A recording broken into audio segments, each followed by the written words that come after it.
যা ভীষণ গরম পড়েছে তা নিয়ে নতুন করে আর কী বা বলার আছে। তবে এই প্রখর গরমে যদি রিফ্রেশিং ড্রিঙ্কসগুলো খুব সহজেই বাড়িতেই বানানো যায় তাহলে কিন্তু কথাই নেই। আসসালামু আলাইকুম প্রিয় দর্শক, দেখছেন টেস্টি বাইট চ্যানেল। আজ আমি আপনাদের খুব কম উপকরণ দিয়ে 3টি ড্রিঙ্কস বানিয়ে দেখাবো, তাই পুরো ভিডিওটি দেখার অনুরোধ রইল।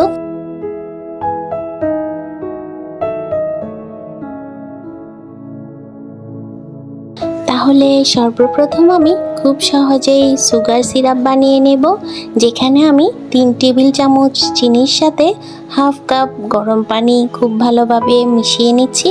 আচ্ছা, এখানে বলে রাখি, আপনারা কিন্তু চাইলে এই সুগার সিরাপটা নাও বানাতে পারেন, শুধুমাত্র ড্রিঙ্কসের মধ্যে চিনি দিয়েও বানিয়ে নিতে পারেন। তবে এইভাবে সুগার সিরাপ বানানো থাকলে একটু সুবিধা হয় আর কি। চিনিটা ভালোভাবে মেশানো হয়ে গেলে এটাকে এক পাশে রেখে দিয়ে আমাদের প্রথম ড্রিঙ্ক মিন্ট লেমনটা বানিয়ে দেখাবো। আর তার জন্য একটি গ্লাসে কিছু ছোট ছোট স্লাইস করে কাটা লেবু দিয়ে দিব। এরপর কিছু পুদিনা পাতা আমি আগে থেকে ভালোভাবে ধুয়ে রেখেছিলাম, সেটাও দিয়ে দিব। এবার সবগুলোকে একসাথে ক্রাশ করে নিতে হবে। এই কাজটা আপনারা হাতের কাছে বেলনি বা মাটলার দিয়ে ইজিলি করে নিতে পারেন।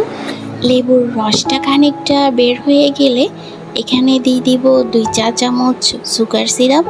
এটা বানানো না থাকলে গুঁড়ো চিনিও ব্যবহার করতে পারেন।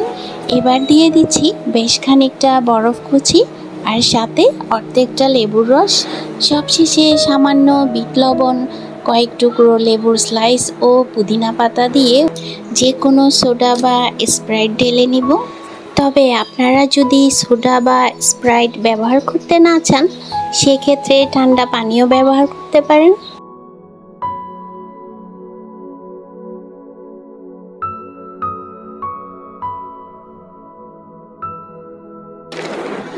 এবার ফাইনালি সব কিছু মিশিয়ে নিলেই কিন্তু আমাদের মিন্ট লেমনটা একেবারেই রেডি। তাহলে আশা করি এতক্ষণ নিশ্চয়ই বুঝতে পেরেছেন এটা বানানো কতটা সোজা। এবার আমাদের second drink orange crush cocktail, সেটাও বানিয়ে দেখাবো। তার জন্য একটি গ্লাসে প্রথমে ছোট করে কাটা লেবুর স্লাইসের সাথে অরেঞ্জ স্লাইসও দিয়ে দিব। আর অবশ্যই এখানে একটু বিট লবণ দিতে ভুলবেন না। সাথে পরিমাণ মতো সুগার সিরাপ দিয়ে এটাকে ভালোভাবে ক্রাশ করে নিব।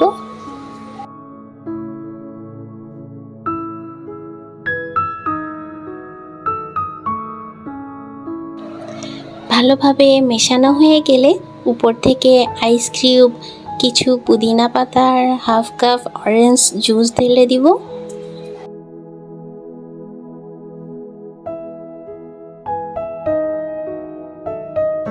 আর সবশেষে এখানে স্প্রাইট বা প্লেন সোডা দিয়ে দিতে হবে।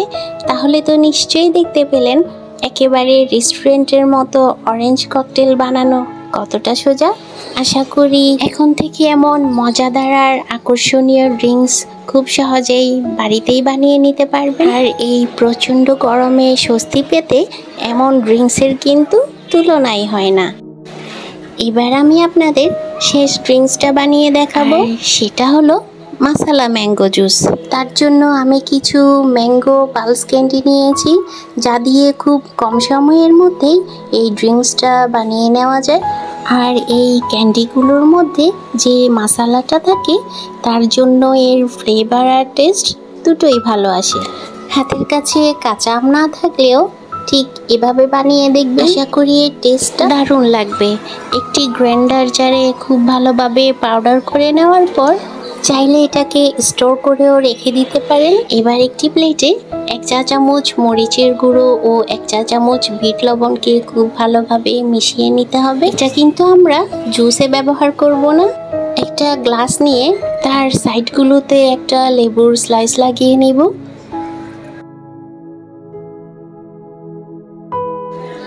তারপর গ্লাসটাকে উল্টে মশলার উপর ঠিক এভাবে ঘুরিয়ে নেব।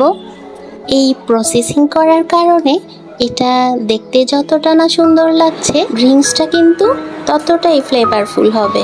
এবার যে ক্যান্ডিগুলো আমরা ব্লেন্ড করে রেখেছিলাম সেখান থেকে দিয়ে দিব 1 চা চামচ, আর সাথে দিয়ে দিব 4 চা চামচ সুগার সিরাপ।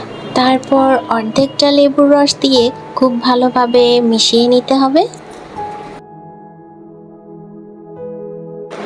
ভালোভাবে মেশানো হয়ে গেলে ইচ্ছে মতো আইস কিউব, কয়েক টুকরো লেমন স্লাইস আর উপর থেকে সোডা মিশিয়ে নিলেই চমৎকার এই ড্রিঙ্কসটা একেবারেই রেডি।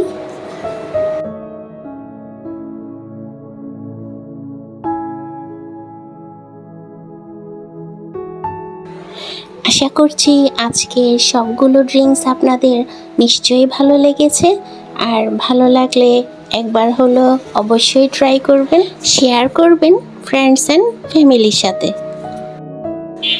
তাহলে প্রিয় দর্শক, আবার দেখা হচ্ছে নতুন কোনো রেসিপিতে। ততদিন পর্যন্ত ভালো থাকুন, সুস্থ থাকুন।